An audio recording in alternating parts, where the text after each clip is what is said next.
नमस्कार, ये आकाशवाणी शिमला है। अब आप प्रभा शर्मा से प्रादेशिक समाचार सुनिए। आज के मुख्य समाचार।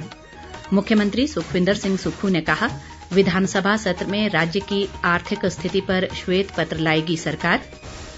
हिमाचल को वर्ष 2025 तक हरित ऊर्जा राज्य बनाने के उद्देश्य से एचआरटीसी की डीजल बसों को इलेक्ट्रिक बसों में बदलने का लक्ष्य। अखिल भारतीय पुलिस जल क्रीड़ा प्रतियोगिता ऊना के अंदरौली में शुरू। 19 राज्यों व केंद्रीय पुलिस बलों के प्रतिभागी ले रहे हिस्सा। और नेता प्रतिपक्ष जयराम ठाकुर ने कांग्रेस सरकार को भाजपा पर आरोप लगाने की बजाय प्रदेश में कुछ नया करके दिखाने की दी सलाह। अब समाचार विस्तार से। मुख्यमंत्री सुखविंदर सिंह सुक्खू ने कहा है कि प्रदेश सरकार राज्य की आर्थिक स्थिति पर आगामी विधानसभा सत्र में श्वेत पत्र लाएगी, ताकि लोगों को वास्तविक स्थिति से अवगत करवाया जा सके। शिमला स्थित प्रदेश कांग्रेस मुख्यालय राजीव भवन में आज पार्टी कार्यकर्ताओं व आम लोगों की जन समस्याएं सुनने के बाद पत्रकारों से बातचीत में उन्होंने ये जानकारी दी।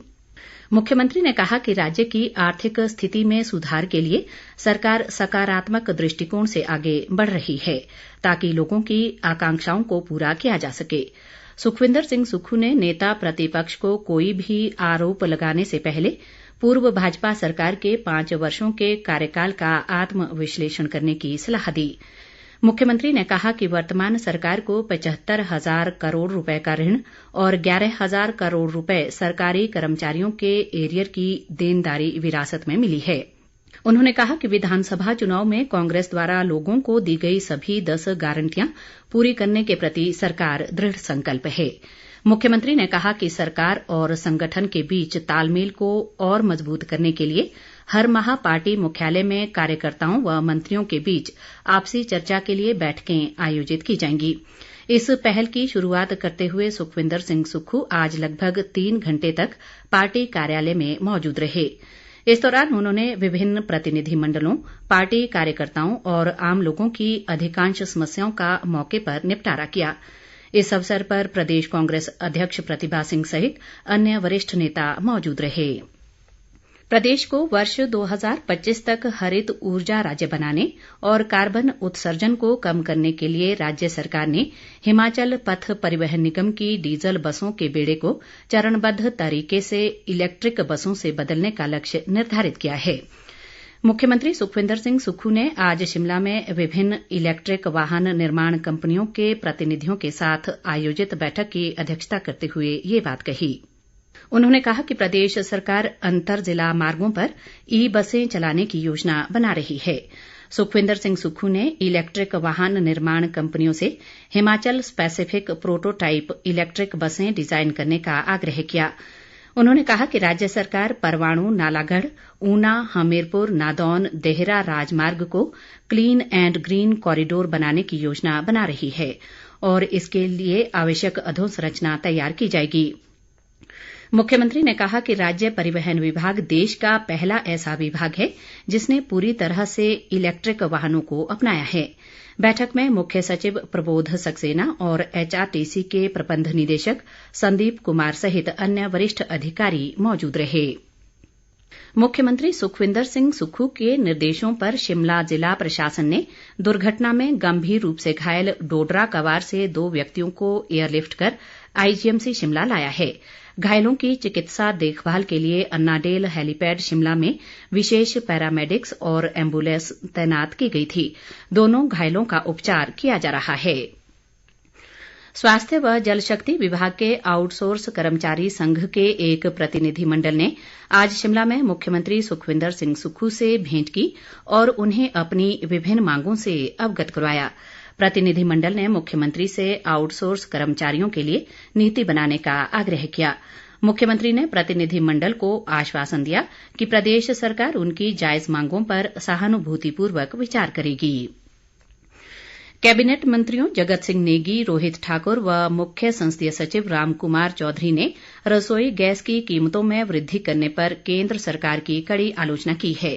शिमला से जारी एक संयुक्त प्रेस वक्तव्य में उन्होंने कहा है कि केंद्र ने घरेलू रसोई गैस सिलेंडर की कीमत में 50 रुपये और वाणिज्यिक सिलेंडर की कीमत में 350 रुपये की बढ़ोतरी कर जनता पर महंगाई का बोझ डाल दिया है। इन नेताओं ने कहा है कि वर्ष 2014 के बाद से रसोई गैस की कीमतों में ये 4 गुना वृद्धि है। मंत्रियों का कहना है कि वर्ष 2014 में यूपीए सरकार के कार्यकाल के दौरान घरेलू गैस सिलेंडर की कीमत 410 रुपये थी, जबकि अब उपभोक्ताओं को 1200 रुपये से अधिक की राशि अदा करनी पड़ेगी। 22वीं अखिल भारतीय पुलिस जल क्रीड़ा प्रतियोगिता आज ऊना जिले के अंदरौली में शुरू हुई। उप मुख्यमंत्री मुकेश अग्निहोत्री इसका विधिवत शुभारंभ किया। इस अवसर पर उन्होंने कहा कि प्रदेश के लिए ये गौरव का विषय है कि राष्ट्रीय स्तर की प्रतियोगिता का आयोजन अंदरौली में हो रहा है। अग्निहोत्री ने कहा कि प्रदेश में प्राकृतिक नदियां व जल स्रोतों के कारण यहां पर जल क्रीड़ाओं की अपार संभावनाएं हैं। उन्होंने राज्य में बढ़ रही नशे की समस्या पर कड़ी कार्रवाई करने की जरूरत पर बल देते हुए इसके प्रति सरकार की प्रतिबद्धता को दोहराया। अग्निहोत्री ने पुलिस विभाग को अपनी जल क्रीड़ा टीम का गठन करने और राष्ट्रीय स्तर के आयोजन राज्य में करवाने के लिए सरकार की तरफ से हर संभव सहायता का आश्वासन दिया।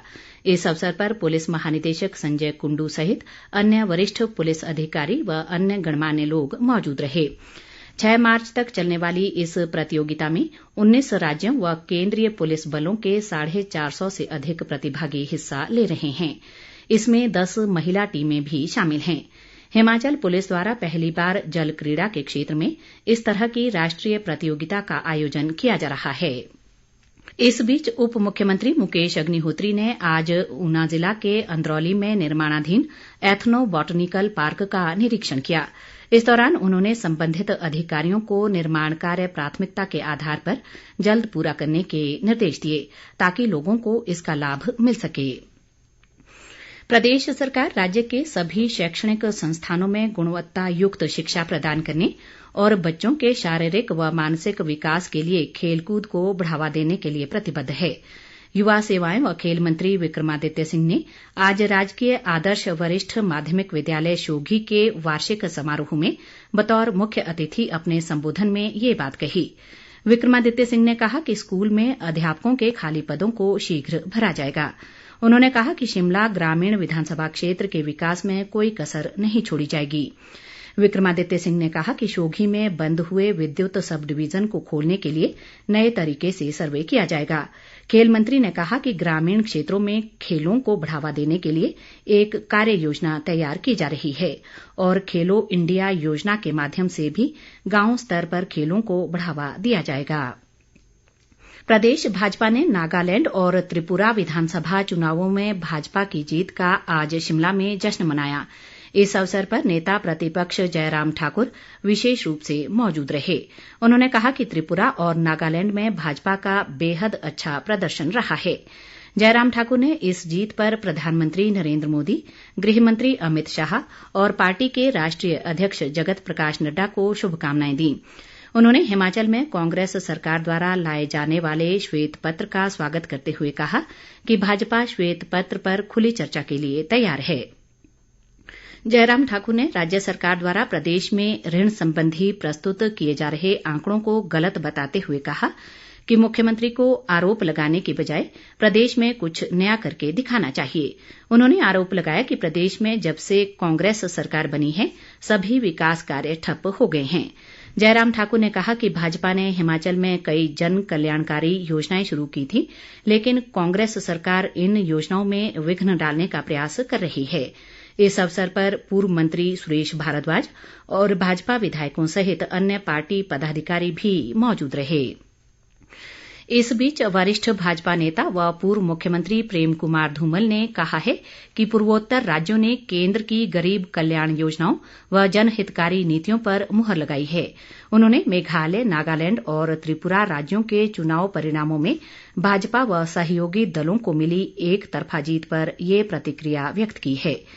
धूमल ने कहा कि पूर्वोत्तर के तीनों राज्यों की जनता द्वारा भाजपा के पक्ष में सकारात्मक जनादेश एक बार फिर प्रधानमंत्री नरेंद्र मोदी की जनहितकारी नीतियों पर स्पष्ट विश्वास को व्यक्त करता है। अंत में मुख्य समाचार एक बार फिर।